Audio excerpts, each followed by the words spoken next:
Hi guys, welcome back to my channel. This is literally like my third time trying to film. Basically, on Monday I did a roundtable discussion with Dove and with WAGGS World, which is basically the Girl Guiding Association, and we did a whole talk and we had a whole morning slash kind of afternoon, and I put some questions on my Instagram story for you guys to ask me about this topic, and you guys sent me some good questions. I answered a few of them on my story. So the first question, which I think is a really good way to start, is from Pendo Karimba.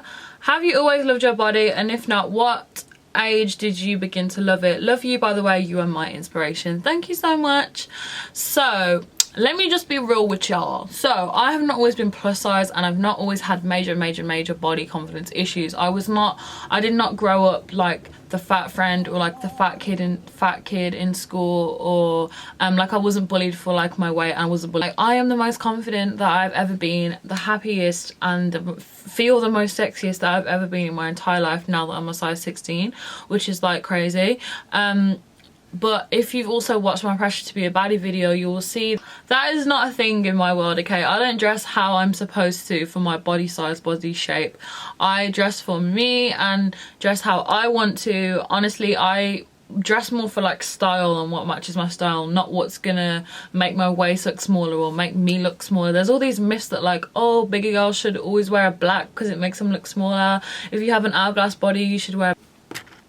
Like, honestly, I just wear whatever I want, so I'm not the best person to ask for that, and you should wear what you want to. And if more women started wearing whatever they want, then it would. Question is from Lana Soju, and she said, how can you stop comparing yourself to others?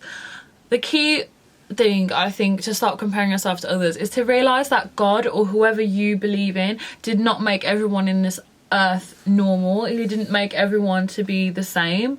We all are unique and different, and that is what makes this world such an amazing place. I think if we can, like, we all bring different qualities to the world. We all contribute something different, and being different is something that should be celebrated. And I always allude back to like school. Like, remember when you're in school and I just remember like everyone wanted to look the same, be the same, act the same, and because that was like the in thing.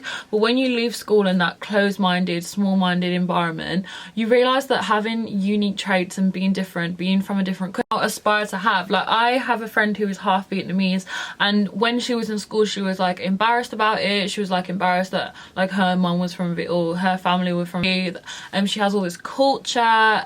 She, you know, she can travel there anytime, and like, just, I don't know, I just feel like difference is beautiful, and being not looking like everyone else and not being the same is also something that should be celebrated. So someone said, how much do you weigh?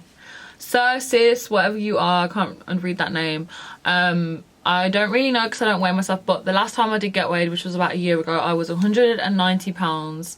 So is that like 13 stone or something? 12 stone, like 13, 14 stone. I don't know, I don't weigh myself, don't particularly care.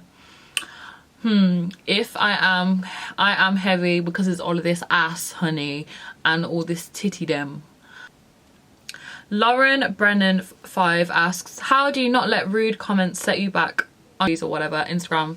Then you'll have seen that. I think to myself, he is comparing me to a time in life which is about 3 or 4 years ago, where I was thinner and wasn't as happy in who I am today. He's comparing me to a version, or whoever is making these comments is comparing you to a version of yourself that they think that you should be, that they think is society, like what society says is acceptable.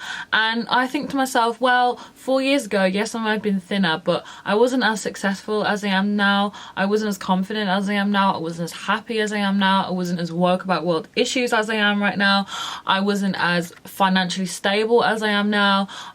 You know, all of these things. And I'm just like, honestly, I would rather be criticized for my personality than the way that I look. So if someone's going to be like, ooh, you're fat and ugly, well, great, fat and ugly, but fat, ugly and rich, fat, ugly and intelligent, fat, ugly and clever. So I don't know, these online from trolls and stuff, I'm just like, bye Felicia, like, who are you? Do you pay my bills? Do you pay my rent? Like, who are you? And I know it's different when it comes from a family member, because you can't just cut them off, but you just have to think, you're gonna just go out there and like live your best life. They don't control who you are. They don't know who you are fully, surely, if all they know about you is that they think you're fat. So Question that I'm going to answer is from Andra Anderson, and she says, what is your #1 active tip for boosting body confidence for men and women? I would say get naked, go look in the mirror and tell yourself some affirmations. Tell yourself that you are bold, beautiful, you deserve to be here, you deserve to take up space. Like, fully just like look in the mirror and get comfortable with yourself. Like, sit down and just like literally look at your stretch marks and your rolls and touch them and be in connection with them and who you are, and get to know yourself. And I think when you know yourself and when you like fully back and support yourself, no one else can, like, or it's harder for other people to try and like tear that down. So if you are aware that you have rolls and stretch marks and cellulite and all these things that people get shamed for, when someone comes and tells it to you, you've got your guard up, you're ready, you know it's there, so what? And then when you move on to the next stage of like your self-love journey, be like, yeah, I've got, not only have I accepted them, but also they're beautiful, they're normal. Every other woman on this earth has them. Even men have stretch marks. Men have stretch marks from going to the gym and lifting weights and working out. Don't think that stretch marks are just for like fat people. So yeah, I would just say, just be fully aware with who you are, get to know yourself, support yourself, back yourself, and be your #1 fan, honey.